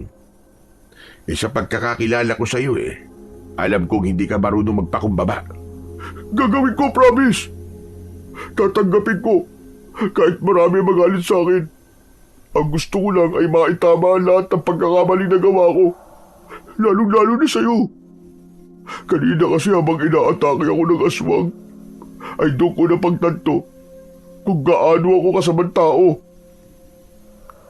May maganda rin palang resulta yung paglapa sa'yo ng aswang dahil naisip mo mga bagay na yan. Kung bukal sa iyong kalooban na linisin ang pangalan ko, ay hahayaan kitang gawin yan. Pero sa ngayon, ay kailangan mo munang madala sa center dahil sa mga sugat mo. Inalalayan ko si Franco sa paglalakad palabas ng gubat. Nang sandaling yon, ay hindi ko kayang itanggi sa akin sarili na napakasaya ko. Kung gagawin kasi ni Franco ang sinabi niya, ay malaki ang posibilidad na makabalik na ako sa aking bahay. Habang naglalakad, ay muling nagsalita si Franco. Paano ka pala natutong makipaglaban sa mga aswang? Bakit bigla ka naging interesado sa buhay ko? Masama bang kilalanin ang taong pinagkakautangan ko ng aking buhay? Sa lugar kung saan ako galing, ay nakikipaglaban na ako sa mga aswang. Tinuruan ako ng tatay ko na isang mahusay na mananabas ng mga aswang. Kaya pala ang bilis mo napatay yung 2 aswang kanina. Sanay na sanay ka na pala sa ganung pakikipaglaban. Pero bakit hindi mo sinabi sa amin na ikaw yung pumapatay sa mga aswang? Kung nalaman lang sana kagad yun ng mga tao, sigurado ako na marami ang ahanga sa'yo. Personal ang dahilan ko kung bakit ayokong ipaalam sa mga tao ang bagay na yun. Kaya naman ihilingin ko rin sa'yo na huwag mong sabihin sa kahit na sino na ako ang pumatay sa mga aswang. Ayoko nga. Sasabihin ko yun sa kanila. Kailangan malaman ng mga tao ang kabayanihan mo. Magsasalita pa sana ako nang mula sa hindi kalayuan ay nakita namin na may mga taong papalapit sa amin hanggang sa nalaman namin na sina Kapitan Igni yun at may kasama siyang mga tanod. Agad na ipinaliwanag ni Franco kay Kapitan Igmi ang nangyari at matapos yun ay dinala namin si Franco sa center upang magamot ang kanyang mga sugat. Nang mga sunod na araw ay isang pagpupulong ang ginanap sa plaza. Yun ay bilang pagtupad ni Franco sa sinabi niya sa akin na lilinisin niya ang pangalan ko sa mga tao. Sinabi roon ni Franco na isang kasinungalingan ang sinabi niya noon na isa akong aswang at yun ay ginawa niya para sirain ako. Hindi ko na nagawang pigilan pa si Franco nang sabihin niya na ako ang pumatay sa mga aswang at nang sabihin niya na ako ang misteryosong tagapagtanggol ay hindi makapaniwala ang mga tao. Lahat sila ay nagulat sa katotohanan yon. Pagkatapos magsalita ni Franco, ay napansin ko na iba na ang tingin ng mga tao sa akin. Merong mga nahihiya at meron din na halatang nais akong lapitan para pasalamatan. Pag-alis ko sa unahan ay sinalubong ako ni Lola Petra at Baste. Talagang napakabuti mo, Gustavo. Piruin mo, kahit walang ginawang maganda si Franco sa iyo, ay iniligtas mo pa rin siya. Sa lugar na ito siya nakatira, kaya obligasyon ko pa rin na tulungan at iligtas siya. Pero napakasaya ko dahil sigurado ko na simula sa araw na ito ay magbabago na ang buhay mo. Hindi ka nakatatakutan at sana ay hayaan mo rin maging bukas ang puso mo para papasukin ang mga taong nais kang maging kaibigan. Tanging matipid na ngiti ang isinagot ko kay Lola Petra. Pero sa loob-loob ko ay walang pagsidlan ang aking kasiyahan dahil alam kong tama si Lola Petra. Kailangan ko nang ihanda ang sarili ko sa mga magagandang pagbabagong mangyayari sa buhay ko. Simula noon ay nagbago na ang takbo ng buhay ko. Hindi na ako ang lalaking iniiwasan at kinatatakutan. Marami na ang umingiti at bumabati sa akin tuwing naglalakad ako sa kalsada. Makalipas ang ilang buwan, ay wala nang nangyaring pag-atake ng mga aswang at unti-unti nang bumalik sa normal ang buhay ng lahat. Binigyan ko ng puhunan si Lola Petra para makapagbukas ng isang maliit na karinderya dahil alam kong matagal niya na yung pangarap. Naging maayos din ang lahat sa pagitan namin ni Franco. Naging magkaibigan kami at humingi siya ng tulong sa akin para matuto kung paano lumaban sa aswang. Hindi naman ako naging madamot sa mga nalalaman ko dahil alam kong mas mabuti kung dalawa kaming handa kung sakaling may sumalakay ulit na mga aswang. At sa mga naranasan ko sa buhay, ay naisip ko na mahirap talagang bumangon at magsimula muli matapos kang malugmok. Pero mas nagiging madali ang pagbangon kapag may mga taong handang umunawa at tumulong sa'yo. Sa kaso ko, sina Lola Petra at Baste ang naging lakas ko para muling tumayo at harapin ang buhay nang hindi na nag-iisa. Hanggang dito na lamang po ang aking kwento. At sana ay marami po kayong natutunan na magagandang aral. Sa kwentong inyong napakinggan ay pinatutunayan lamang na mahalagang tandaan na ang panghusga sa kapwa ay batay lamang sa panlabas na anyo o sa kakayahan na nakikita natin ay isang malaking pagkakamali. Sapagkat hindi natin tunay na nalalaman ang laman ng puso at ang kabutihang maaaring taglay ng isang tao. Maaaring ang tahimik, kakaiba o hindi kahanga-hanga sa ating paningin ay siya palang magiging sandigan at tagapagligtas sa oras ng pangangailangan.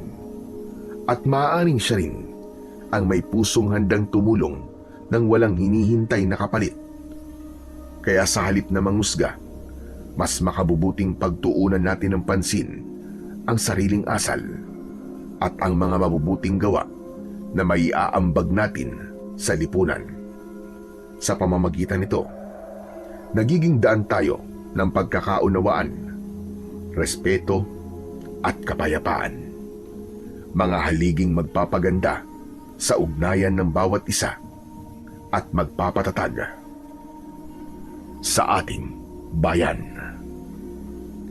Maraming salamat po sa walang sawang pagsuporta at pakikinig sa aking mga YouTube channel na The Voice Addict at mga kwento ni Apong Isaac. Hanggang sa muli, at pagpalain nawa kayo ng Diyos na may kapal.